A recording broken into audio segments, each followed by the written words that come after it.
funny cars. In effect, they are short version AA fuel dragsters with plastic bodies, and Don Prudhomme is everywhere today. He owns this car. It'll be driven by Jay Howell, and here Don turns crew member as he pours the solution down for Howell to burn in his tires, heat them up, and move into the starting line area. The funny car is capable of going over 200 miles an hour. It's very light. The bodies are made of plastic. Don Shoemaker has been one of the hot fellows all across the country, match racing and in the national competition as well throughout this year. Shoemaker's car is a Barracuda, and so is the car that Howell will be driving, a Barracuda. And Shoemaker has been very, very steady in all of the competition leading up to the funny car quarterfinal. Buster Couch is the starter. Watch him explode off that starting line. I mean, they leap out of there.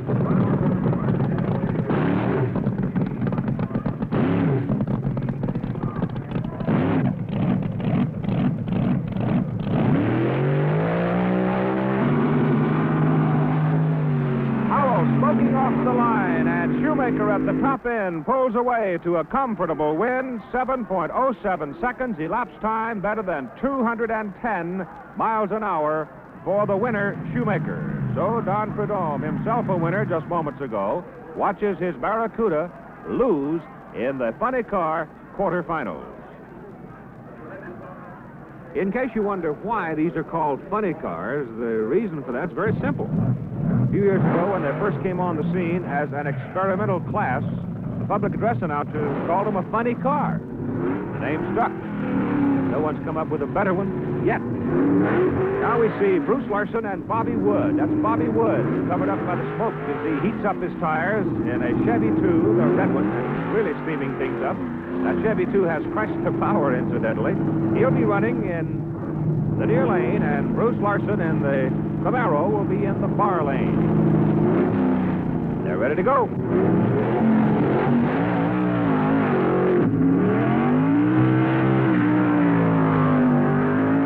And it's Larson in the far lane, the winner, 7.16 seconds, 206 miles an hour. Bobby Wood, 7.22 seconds elapsed time. A close loser. Bruce Larson goes to the semifinals in the funny car. There were funny cars, and that's that. They've got the Ram Chargers fired up. The Ram Chargers are legendary for building more horsepower than anybody else. The big difference and their big success has come from finally finding some reliability. They would always set low elapsed time, but the engines were like a grenade. The Hawaiian's ready. Somebody once said that the Ram Charger's car is like a gun. They put a bullet in it, the bullet's the motor, they shoot it, they put another bullet in it. They've been known to bring a whole truckload of motors and use a motor every run. Incredible guys.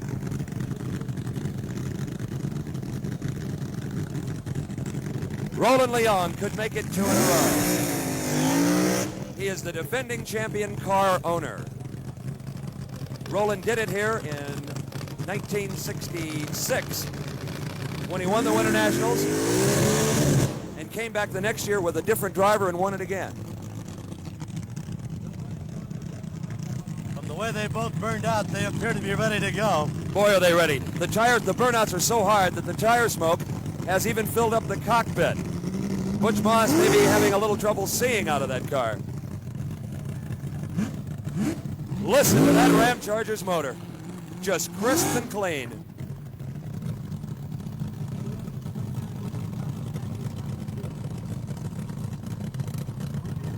Moss hanging in the back, trying to get those extra burn-ins. I would imagine that pretty soon Buster is going to make him come to the starting line.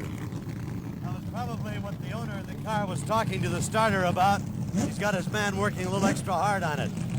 May very well be. May prove to be a wise move. A good strong burnout can be worth 0.15 of a second sometimes. And that just could be the difference, the way these two machines have performed. Both cars are pre-staged. Neither driver wants to stage first. Finally, Goldstein does. Moss moves in behind him, and it's a beautiful start.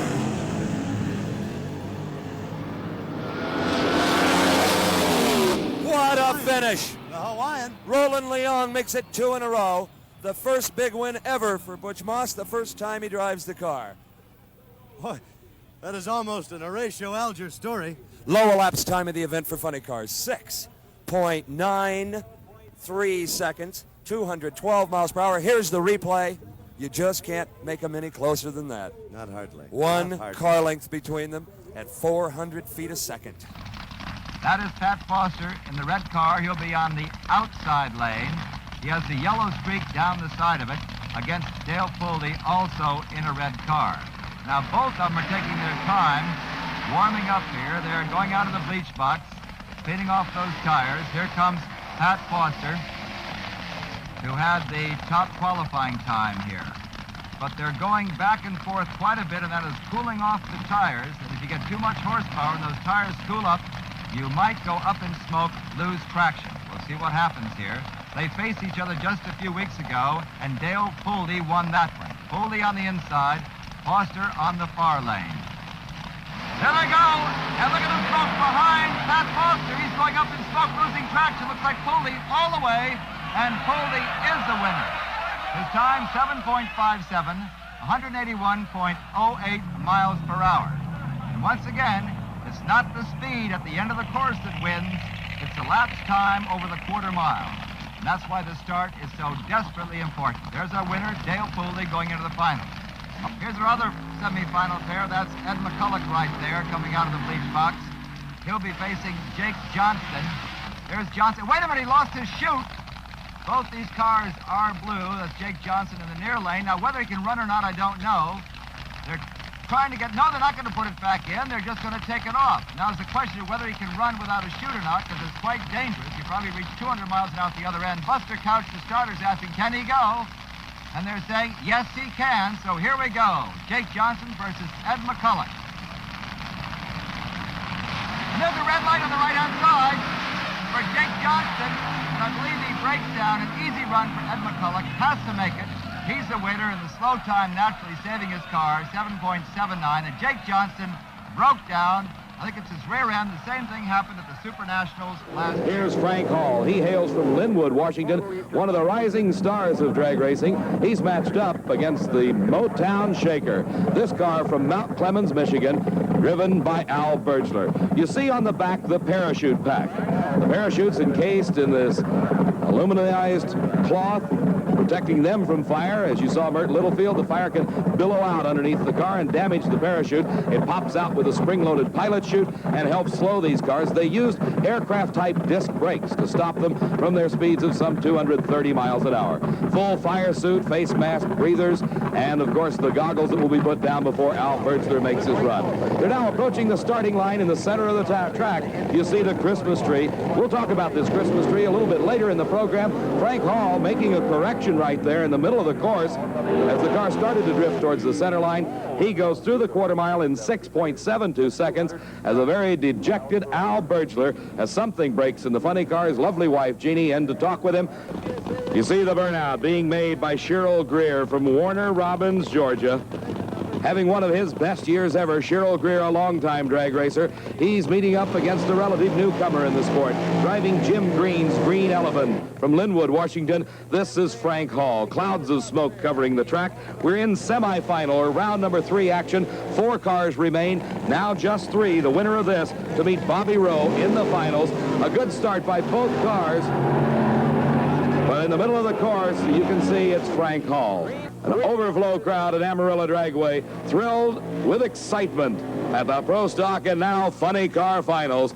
There is Frank Hall from Linwood, Washington, and here Bobby Rowe from Fresno, California, the 2 finalists in Funny Car Eliminator, heading for that World Championship title.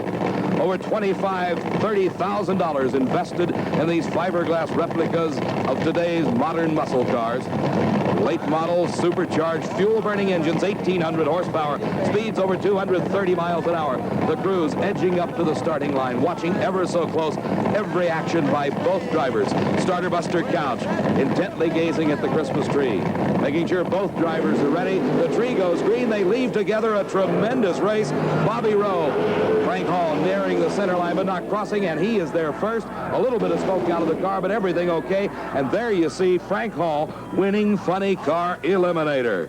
He is your Funny Car World Champion from Linwood, Washington. Frank Hall with a winning time of 6.39 seconds. Bobby Rowe, 100th of a second quicker at a 6:38. His speed, 228 miles an hour. The Funny Car eliminations, possibly not the most dangerous, but certainly the most exciting to watch. And this matchup will pit Don Prudhomme of Granada Hills, California, in a 74 CUDA against Charlie Thurwanger of Dallas, Texas, also in a 74 car, this one a Vega. Without question, Ted, these are the most exciting things to watch in drag racing, as the fiberglass replica bodies give the fan something to cheer for as far as product identification. In this case, the Plymouth Barracuda against the Chevrolet Vega, but also the superstars, Don Prudhomme, involved in this race against Mike Burkhart's Vega. Charlie Thurwanger up in smoke. Lost the traction, so it'll probably be all for naught in this one as Don Prudhomme crosses the line at 6.42, 215 miles an hour. Here we see it in slow motion. He gets off the line all right, and right there you see this cloud of smoke billowing out behind, that coming from the tires as they start to spin. He loses traction. Prudhomme not missing a beat, his engine performing magnificently, puts it through the quarter mile at a fine 6.42. Prudhomme has just been dominating funny car action throughout the year thus far. Ed McCulloch, shown here of Fresno, California, a 74 Dodge Sport. He'll go against Paul Smith of Boynton Beach, Florida. He'll be in the left lane, McCulloch in the right lane.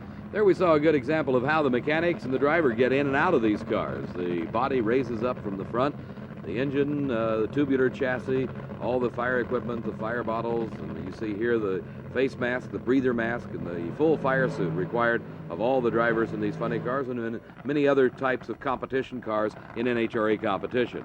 They also carry bottles of Freon in the car, 2 bottles, one on each side of the engine in case of a fire. Yes, Ted, these can actually be located in any position. They were located there in this Revolution car of Ed McCulloch on either side of the engine and attached to the chassis, but they are loaded with Freon, and in case of the fire, of engine explosion or fire, the driver just simply hits a button. The Freon is plumbed throughout the body of the car, into the driver's compartment, and also into the engine to extinguish any fire. Pre-staging lights go on as the drivers inch closer to the starting line. Now we have stage for both cars. And a good start. This should be exceptionally close. Well, close is hardly the word for it. The win going to Paul Smith at a much slower elapsed time than Ed McCulloch. Must have gotten a much better start. 7 seconds flat to a 6:84 for Ed McCulloch. Here we see a bit of an advantage for Paul Smith. He gets a little bit towards the center line, corrects, comes back in, and it is very close. Anybody's race at this point. You see right there, Paul Smith winning it over Ed McCulloch by less than a fender length.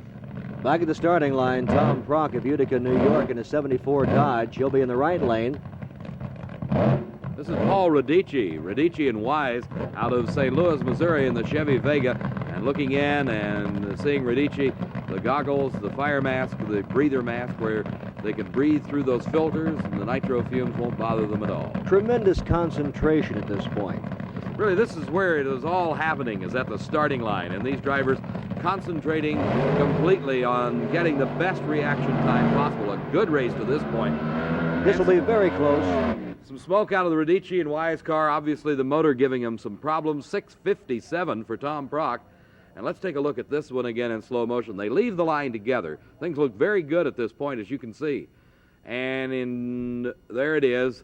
Something going awry, the smoke starting to come out, meaning the motor is going away. Tom Prock not having a bit of problem. He goes through in Phil Castanova's car. A name a lot of fans will recognize around the country, Tom McEwen, Fountain Valley, California. He's also known as the Mongoose. Cheryl Greer of Warner Robins, Georgia. He'll be in a 74 Mustang, and McEwen in a 74 Duster. That Mongoose moniker came from a long-standing rivalry with good friend, by the way, Don Prudhomme. Tom McEwen known as the Mongoose. Prudhomme getting the first label tied on him as the Snake because of his reaction times at the starting line just as quick as a snake. Well, McEwen, not one to let anything go by, decides, well, if Prudhomme is the Snake, then I'm the Mongoose. And they've had some exciting matches over the years. Certainly had. Over a decade for each of the drivers. McEwen with a fine start. Oh, this is going to be very close. And it's going to be McEwen, but just barely. 0.02 of a second slower, but the advantage coming right at the starting line over Sherrill Greer. You also saw Sherrill Greer slowing a little bit, 206 miles an hour. Maybe he thought, and this is something to look for in this slow motion, maybe he thought that McEwen could never catch him, because we'll see here, but it looks like he may be leading going into this point. He is, but McEwen right alongside of him and drives right past him just before the finish line. Kosti Ivanov of Boston, Massachusetts. He'll be driving a 74 Vega. He'll be in the right lane. Dale Paldy of Van Nuys, California, the left lane in the 74 Pontiac. That Pontiac is a Grand Am body style. There are a couple of those entered at this Spring Nationals, and a most unique car and with tremendous horsepower out of Mickey Thompson's shop. Dale Paldy up in smoke. The Boston Shaker of Kosti Ivanov, a 661, taking the win easily over a smoking Dale Paldy. Explaining that once again, you see a lot of smoke like that, there's no traction. The tires aren't adhering to the track. You're not getting any traction. The horsepower is going to waste. What they're doing, Ted, is just making another burnout, but not at the right time. Gene Snow, Fort Worth, Texas. He'll be in the left lane. He's an old veteran of this. Don Schumacher, Park Ridge, Illinois, in a 74 Vega, the right lane. A matchup of identical cars. Fine shot there of Gene Snow inside the car. You can see him inside the roll cage, very similar to the cage design on a Top Fuel dragster. Schumacher, of course, the Revell Super Shoe, the Revell Snowman, Gene Snow. Tremendous start for Snow. Something apparently down on horsepower for Schumacher as Snow streaks to the win to a 667. And 6.93 for Don Schumacher. Not a very good race at all. Al Segrini of Silver Springs, Maryland, in the left lane. Leroy Goldstein of Mission Viejo, California. He'll be driving a 74 Satellite, a good burnout. Al Segrini kind of losing himself in the smoke in the right-hand lane, driving for Whipple and Mr. Ed. The name Ed Wills, known amongst funny car racers particularly. He builds a number of the bodies that are used on these cars. Art Whipple, one of the finer mechanics around in the business today. Al Segrini driving this beautiful Black Magic car from Silver Springs, Maryland. Again, they'll be staging very carefully. Again, the concentration, because in drag racing, it all happens at the line. The advantage that can be gained at the starting line is look at that. Leroy Goldstein going instantly sideways right at the starting line as Segrini just eases her through. He slows down. He recorded a 7:05 for that run. Now look at this. Here you see it in slow motion, almost as if it's on a pivot. I bet he doesn't go 4 feet forward and almost turns the car completely to the right and almost into the guardrail, it looks like. Now he gets it corrected and starts to swing back around. The photographer's moving back as that fiberglass-bodied 1,800 horsepower monster heads right straight for them.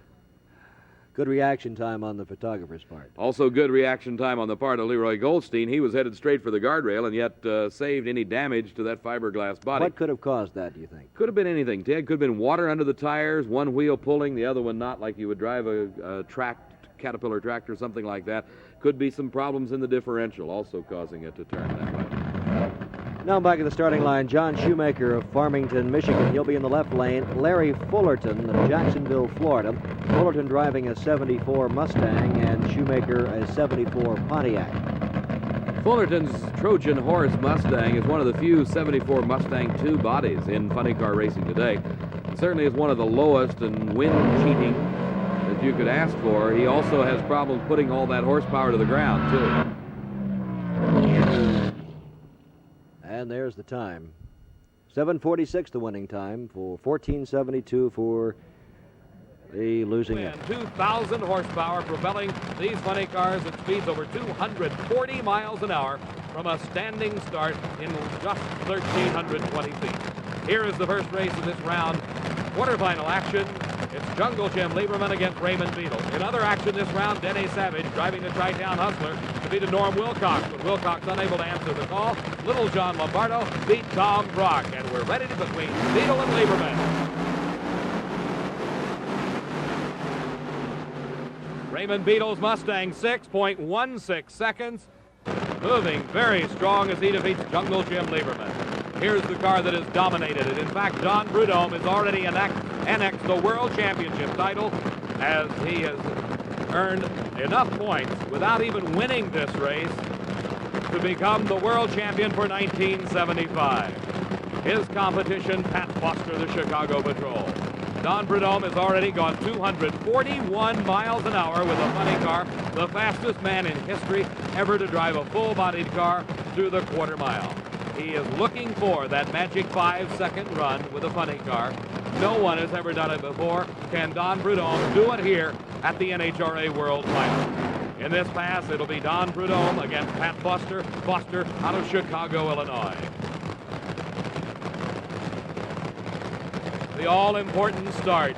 Both drivers concentrating on the Christmas tree as they approach those staging beams, inching into the beams. Reaction time, all important here.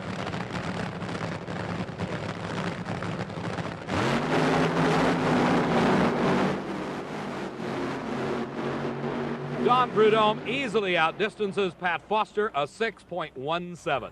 NHRA Championship drag racing attracting a 56,000 plus crowd here in 4 days of drag racing at this 76 Gatornational. Championship drag racing, one of the most popular of all spectator sports throughout the world. Funny car eliminator round number 2 in the near lane, Bob Pickett in the Mickey Thompson car. His competition, Tom Hoover.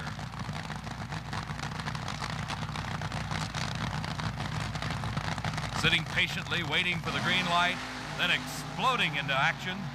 Bob Pickett in the near lane has a bit of a lead. And about a 1-car length lead gives him the win at the finish line. His winning time, 6.65 seconds, 221 miles an hour. The losing time, less than a 1/10 of a second apart, 6.74. The losing time for Tom Hoover at over 220 miles an hour. Here they are in slow motion at half track. Pickett with about a car length lead, and he holds that through the timing traps and takes the win in round number 2 action.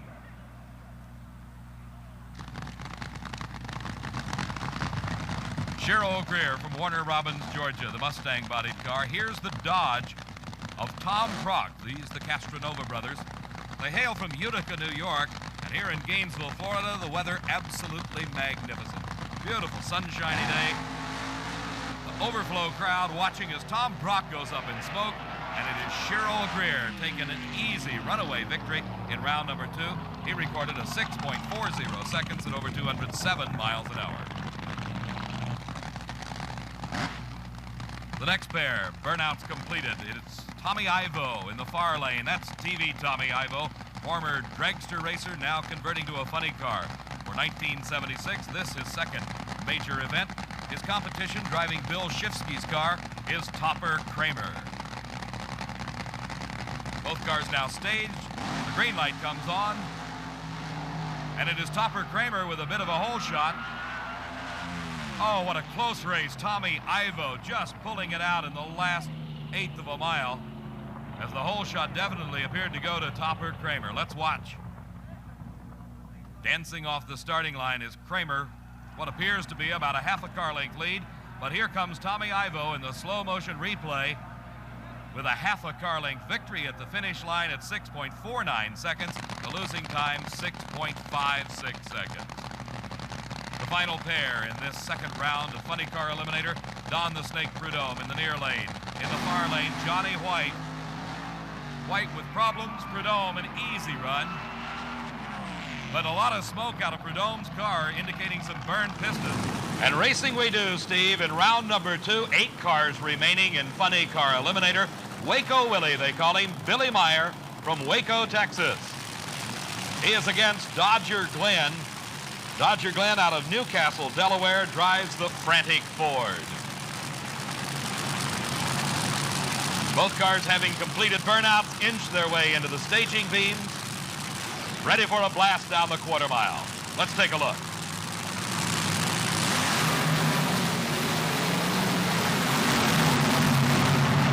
Dodger Glenn all over the racetrack. Billy Meyer takes the win easily. His elapsed time, 6.82 seconds. His speed only 170 miles an hour. He knew Dodger Glenn having his share of problems. The low qualifier, Don Prudhomme, the defending champion at the Summer Nationals. Prudhomme also the reigning world champion. You can see the big number 1 proudly displayed on the side of his Plymouth Arrow. His competition, Ed the Ace McCulloch. Two of the top professionals in drag racing.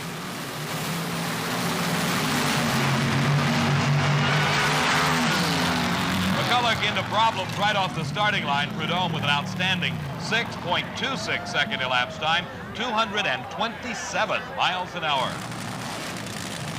Here's Tom Hoover. Hoover's competition, car out of Stanton, California, Gary Bergen. Hoover based in Minneapolis, Minnesota. And Hoover with a big lead over Bergen and continues to hold it through the finish line as Hoover notches a 6.45 second elapsed time. His speed 216 miles an hour. Bergen running into problems right off the starting line. Here we see in slow motion Bergen hazing the tires, the car losing traction right off the line, and that's enough to give the win to Tom Hoover.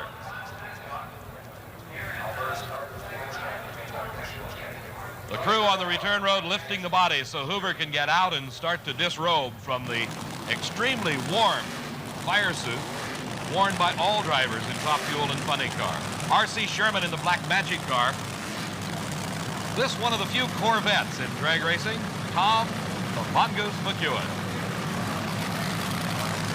Pre-stage lights lit on the Christmas tree, now the staging beams, now the start. McEwen into problems, hazing the tires. And it's R.C. Sherman all the way at 6.90 seconds, 156 miles an hour. He also, knowing that McEwen in trouble, shutting it down, saving the engine for the next round. There you see it, the race lost right there, as not only did he haze the tires, also possibly some mechanical problems.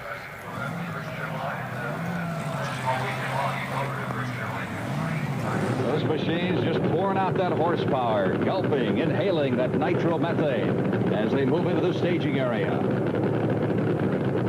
Beetle driving the popular Blue Max. There they go, and it is Raymond Beetle all the way. Beetle with a big victory over Denny Savage in the time of 6.27 seconds. So a happy crew of Raymond Beetles joining him at the finish line. Let's take a look at that again. Frank, Raymond Beetle had lane choice, and surprisingly, at the last minute, he moved over to the right lane. Looks like it paid off as he hooks up for a solid win. Here's Carl with the winner. Raymond, you changed lanes at the last minute. Was that a psych job, or was that something you were looking for right along? No, we decided it's just the way we pulled up. Thank you, Danny. We decided after last, we run good that last time in that right lane, so we was going to try the left, and we decided, well, we run so good, we might as well stick with what we had. More semifinal action now. Gordy Bonnet of Vancouver, Canada, the defending champion in this funny car event against Tom the Mongoose McEwen. McEwen having perhaps his best season ever. Won the U.S. Nationals, second in the Spring Nationals. They're in the staging area, waiting for the green lights. They got it.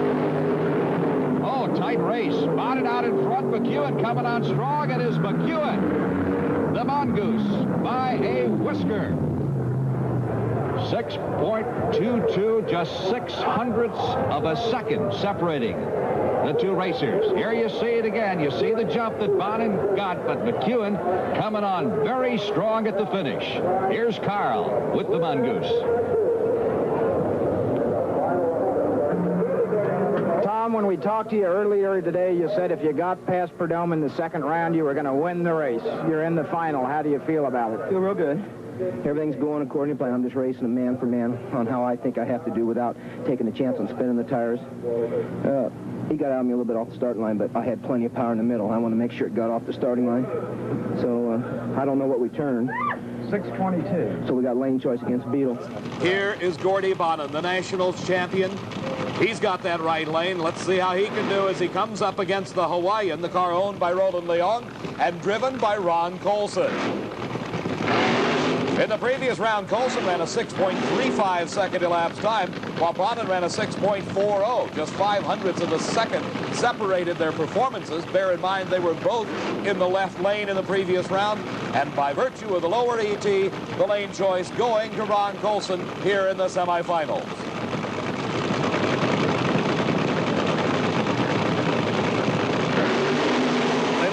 Together, and Colson goes out of control and crosses the center line, which means automatic disqualification.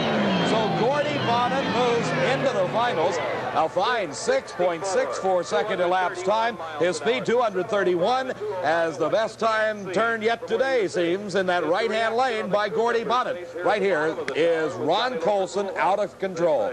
You see him heading into that right-hand lane. He backs off the throttle, turns the wheel back to the left, but it's too late. He's already crossed the center line, and that means instant disqualification. You can't cross the center line in any run in competition. Here's Gordy Bonnet and Ron Colson. Gordy Bonnet, possibly the only driver this year to make it into 3 final rounds in national event competition. Well, if that's the case, we're going to have to win it. I mean, we came here, there's only one thing to do, and that's win the darn thing. Don Garlich just told me that a man can win this race in that right-hand lane.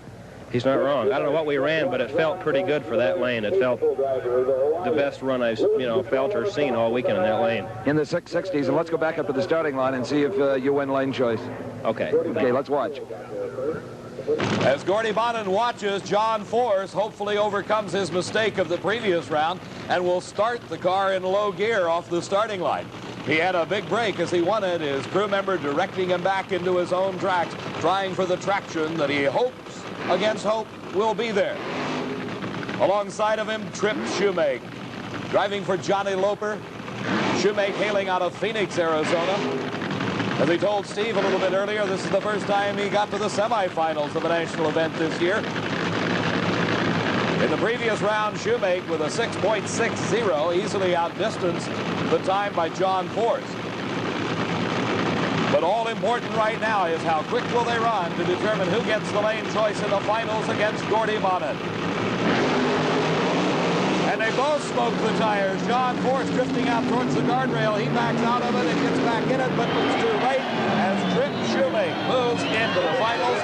His elapsed time, 6.88 seconds, and a dejected crew member heads back for John Force's crew to go down and tow the car back as race day is over for John Force. You see the two cars both losing traction right off the starting line, and Shoemake, recovering the quickest, gets the traction back and gets across the finish line first.